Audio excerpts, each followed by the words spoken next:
ஒன்ன கொல்ல பார்த்தவன் உன் அம்மா சாகவும் கொஞ்ச நாள பேச்சு காணாம போகவும் நம்ம பட்ட கஷ்டம் வேதனை தாங்காம கடவுளே அவனுக்கு தண்டனை கொடுத்துட்டாரு. நல்ல வேலை நீ பதிலுக்கு கோவப்பட்டவனை தாக்கி இருந்தாலோ இல்ல நீ புடிச்சு தள்ளினதுல கார்ல மோதி இறந்திருந்தாலோ ஓமலே கேஸ் ஆயிருக்கும். அந்த விதத்திலே நீ தப்பிச்சிட்ட. நடந்த எல்லாத்தையும் வரதராஜன் சார் கிட்ட சொல்லிட்டல, இனி அவர் பாத்துக்குவாரு. எப்படியோ நீ ஒவ்வொரு நாளும் வெளியில கிளம்பும் போதும் எங்க இந்த கபாலியால மறுபடியும் உனக்கு ஆபத்து வந்துருமோன்னு ரொம்ப பயந்துட்டே இருந்த. இனி நானும் நிம்மதியா இருப்ப, நீயும் நிம்மதியா வேலை பார்க்கலாம். சரிக்கா, நான் டெலிவரி கொடுத்துட்டு வந்துடுறேன்.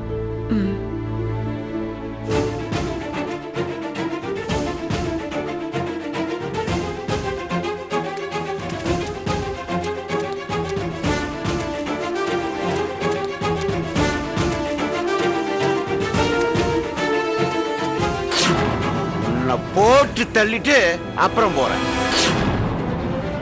உன்னை கொல்லாம இந்த இடத்தை விட்டு போக மாட்டேன்.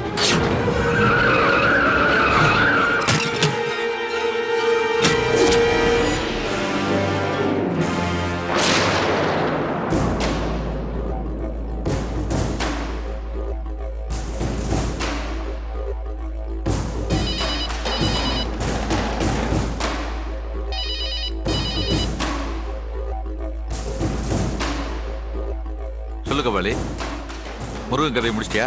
முடிச்சிட்டேன். நல்ல காரியம் பண்ணிருக்க. யாருக்கும் தெரியாதுல்ல? தெரியாது. ஏன் குரல் ஒரு மாதிரியா இருக்கு? தலைவா, உங்க வீட்டு வாசல்ல தான் நிக்கிறேன், கதவு திறங்க. யோ, நீ எதுக்கு இங்க வந்த? சொல்லி இருந்தா நானே வந்திருப்பேன்ல. இரு வரேன்.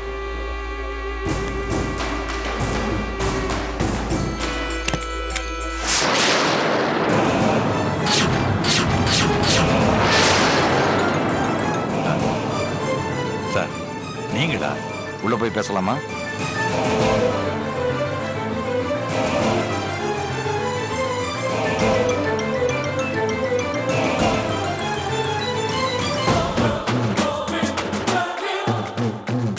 சார், இந்த போன் எப்படி?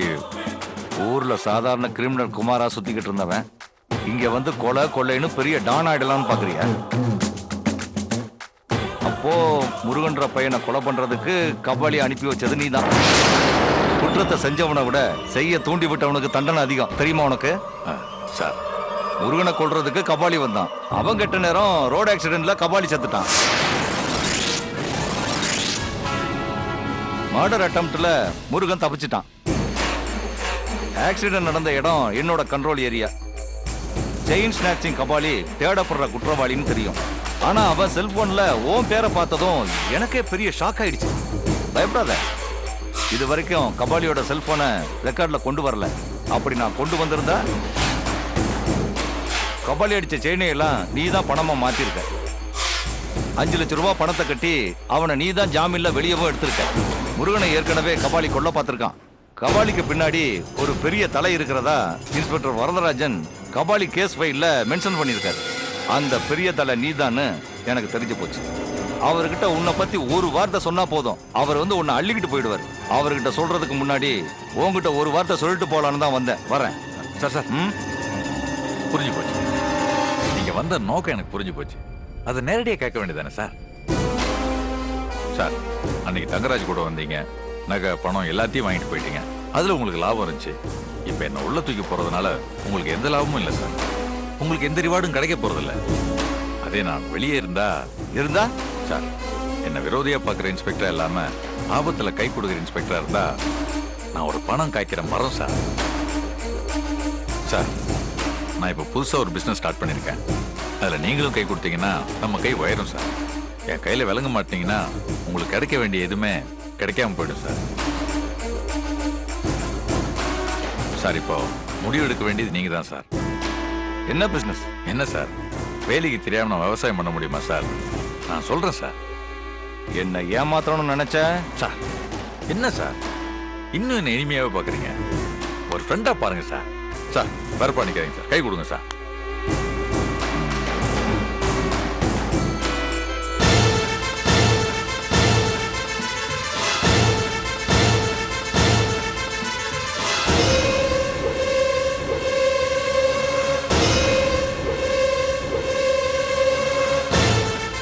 பாரு ஜெய், உன்னை நம்புறேன். திரும்பவும் சொல்றேன், என்னை மட்டும் நீ ஏமாத்தணும்னு நினைச்ச சார் அப்புறம் எதுக்கு சார் ஏமாத்த போறேன்? நம்ம ஃப்ரெண்ட்ஸ் சார், கை கொடுங்க சார். அண்ணன் போலீஸ் எல்லாம் வந்திருக்கு.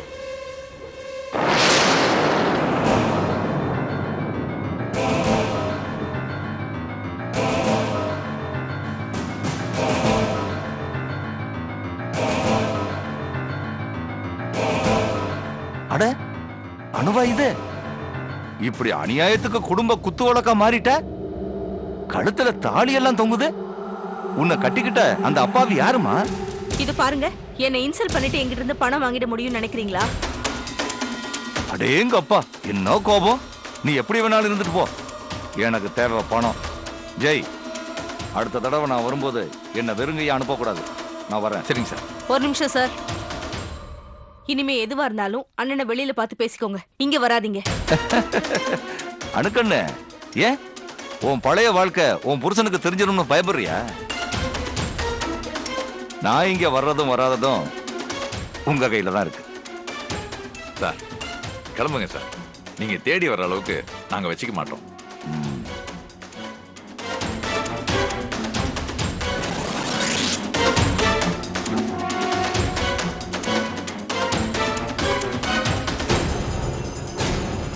அனு, என்ன அனு? அப்ப பல்ல இழிச்சுக்கிட்டு நின்ன, எனக்கு தெரியாம உங்களுக்கு நடுவுல என்ன டீலிங்? எல்லாம் தலையெழுத்து. உன்னை அறிஞ்ச முருகனை போட்டுதல்ல சொல்லி கபாலி அனுப்புனேன். போன இடத்துல கார் ஆக்சிடென்ட்ல கபாலி போய் சேர்ந்துட்டானா. இந்த இன்ஸ்பெக்டர் அவன் செல்போன்ல இருக்கிற என் பேரை பார்த்து எனக்கும் கபாலிக்கு இருக்கிற அத்தனை ஹிஸ்டரி அப்படியே ஒப்பிக்கிறான். இவனை பகச்சுக்கிட்டோம், நாம கம்பி எண்ண வேண்டியிருக்கும். அதான் கைக்கூலி கேட்டேன். இப்போ நம்ம மீட்டர் வட்டி பிசினஸ் இவனோட பாதுகாப்போடே நடக்கும். ஆக என்ன அரைஞ்ச முருகன் இப்ப சேஃபா இருக்கான் இல்ல? அதை விடணும், இன்னொரு சந்தர்ப்பம் கிடைக்காம போயிடும். கெட்டதுலயும் இப்போ ஒரு நல்லது நடந்திருக்கு. இனிமே அந்த தங்கராஜ் கோஷியால் நமக்கு எந்த பிரச்சனையும் வராது. அதை இந்த போலீஸ்காரன் பாத்துக்குவான். இப்போ இருக்கிறது நமக்கு ரெண்டே பிரச்சனை. ஒண்ணு நீ ஜமீனோட வாரிசு இல்லங்கிறது, இன்னொன்னு இந்த முருகனை நான் பாத்துக்கிறேன். ஜமீன் பிரச்சனை எப்படி சமாளிக்கிறதுன்னு நீ சொல்லு, நான் செய்யறேன். ஓகேவா?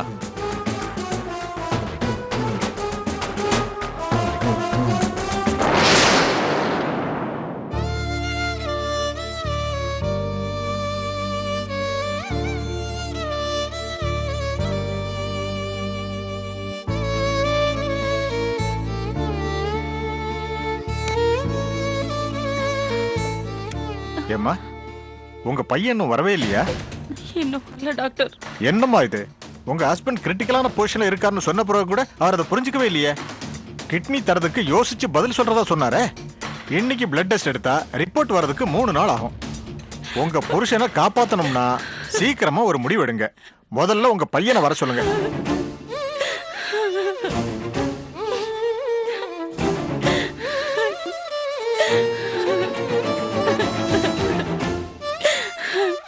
அவன் முடியவே முடியாதுன்னு போயிட்டானே, இப்ப என்ன பண்றது?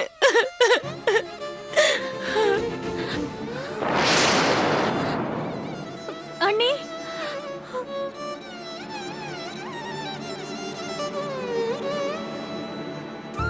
அண்ணி, அழாத. அழாதம்மா, கவலைப்படாத. அப்பா குணமாகி சீக்கிரமே வீட்டுக்கு வந்துருவாரு. டாக்டர் சொல்லிட்டு இருந்தத நாங்களும் கேட்டுட்டு தாமா இருந்தோம். நாங்க போய் டாக்டர் பார்த்து பேசிட்டு வரோம். சரிங்க அண்ணி. வாங்கப்பா.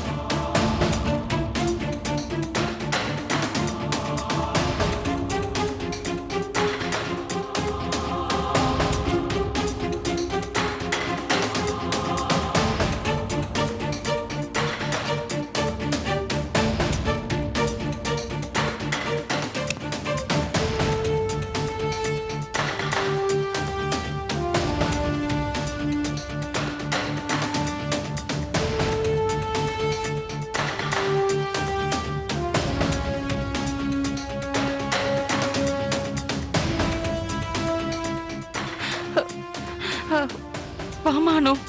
விசு, இப்பதான் டாக்டர் உன்னை கேட்டு போனாரு. உனக்கு நானே ஃபோன் பண்ணலாம்னு நினைச்சேன். அதுக்குள்ள நீயே வந்துட்ட. அத்தை, டோன்ட் வரி. அதான் நாங்களே வந்துட்டோம்ல. மாமாவை நல்லபடியா குணப்படுத்த வேண்டியது எங்களோட பொறுப்பு. எவ்வளவு செலவானாலும். இவர் கூட அப்பா மேல இருந்த கோவத்துல மாட்டேன்னு தான் சொன்னாரு.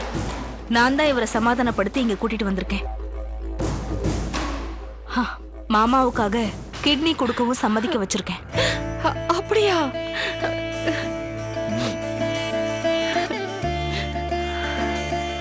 அதனால மாமாவை பத்தின கவலை உங்களுக்கு வேண்டாம், சரியா?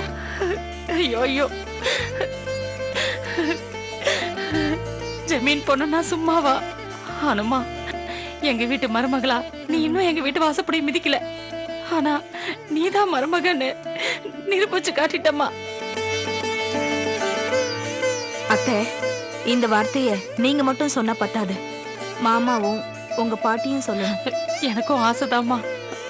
ஆனா அவங்கள அப்படி சொல்ல விடாம தடுக்கதான் அந்த ராதா மறுபடியும் அவங்க அப்பாவை கூப்பிட்டு இங்கேயே வந்துட்டாளே. நான் காலையில அவ்வளவு தூரம் சொல்லியும் மறுபடியும் இங்க வந்திருக்காளா? இப்ப எங்க இருக்கா அவ? முதல்ல போய் டாக்டரை பாத்துட்டு வந்தா. இப்ப உங்க அப்பாவை பார்க்க ரூம்குள்ளே போயிட்டாடா. ரூம்குள்ளேயா போயிருக்கா?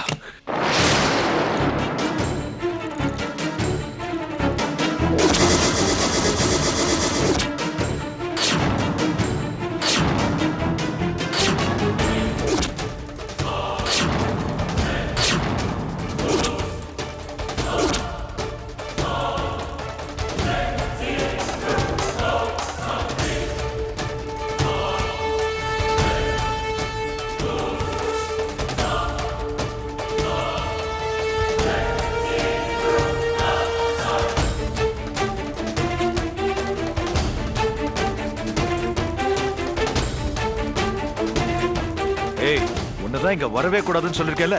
நம்ம ரெண்டு பேரோட உறவே முடிஞ்சதுக்கு அப்புறம் எதுக்கு நீங்க வந்த? என்ன சொன்னீங்க? முறிஞ்சு போன உறவா இல்ல எரிஞ்சு போன உறவா?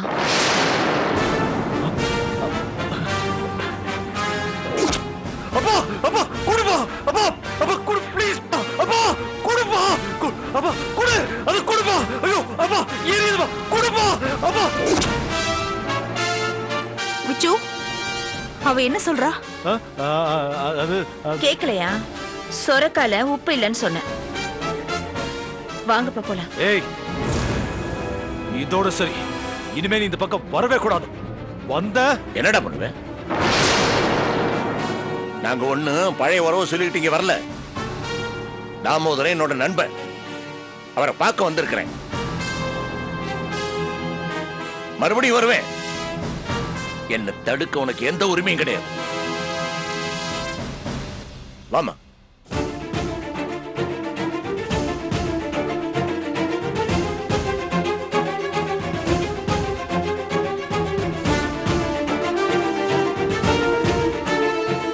அவ கிடக்குறா, விடு.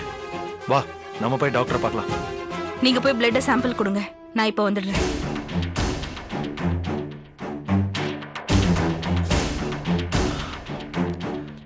சரி, நான் போய் டாக்டரை பார்த்துட்டு வரேன்.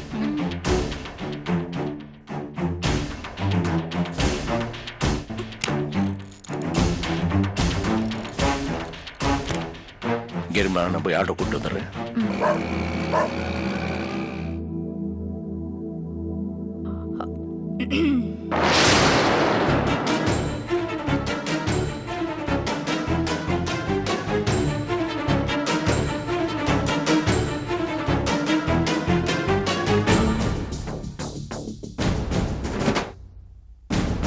ஒரு சந்தேகம், அதை உங்ககிட்ட கிளியர் பண்ணிக்கலான்னு தான் வந்தேன்.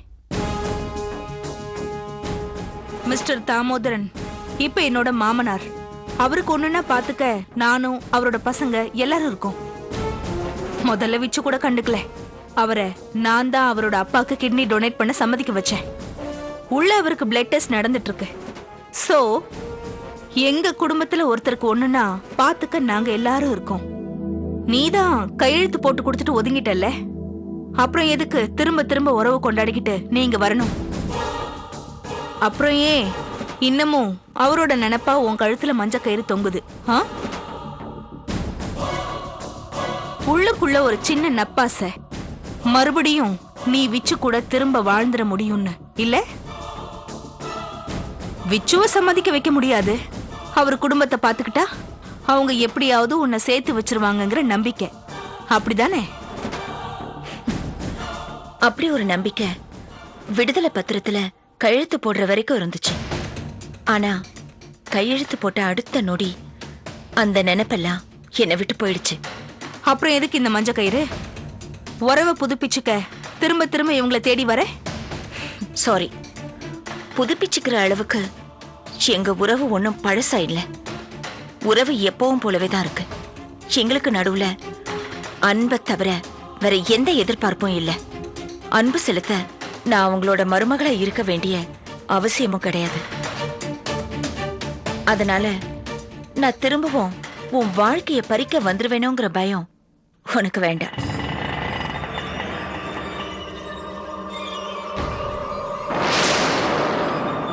பயமா? சேச்சே, உன்னை பார்த்து எனக்கு பயமா? எப்பவுமே விச்சு தான் என்ன தேடி வந்திருக்காரு. அவரை தேடி நான் போனதே கிடையாது. விச்சுவை கட்டிக்கிட்டதுனால மட்டும் எப்பவுமே நீயும் நானும் ஒன்னாயிட முடியாது. ஏ லெவல் அங்க இருக்கு, நீ இங்கதான். ஆனா திரும்பவும் நீ இந்த ஹாஸ்பிட்டலுக்கு வந்து போறது எனக்கு சுத்தமா பிடிக்கல. என் விச்சுவுக்கும் பிடிக்கல.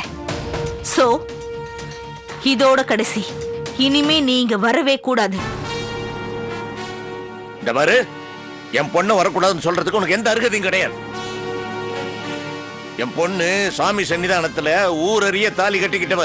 நீ 4 செவத்துக்கு நடுவுல திருட்டுத்தனமா தாலி கட்டி இருக்கிற. கோயில் என்ன வீடு என்ன, தாலி தாலி தானே. மஞ்ச கவுத்துல மாங்கலியத்தை சேர்த்து கட்டிக்கிட்டா அது தாலி ஆயிருமா? என்ன இருந்தாலும் என் பொண்ணு கட்டிக்கிட்டவ, நீ ஒட்டிக்கிட்டவ.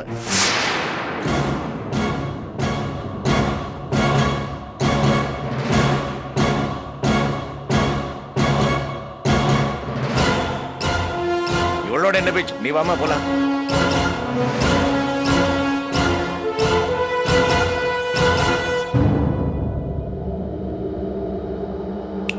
ஒரு நிமிஷம்.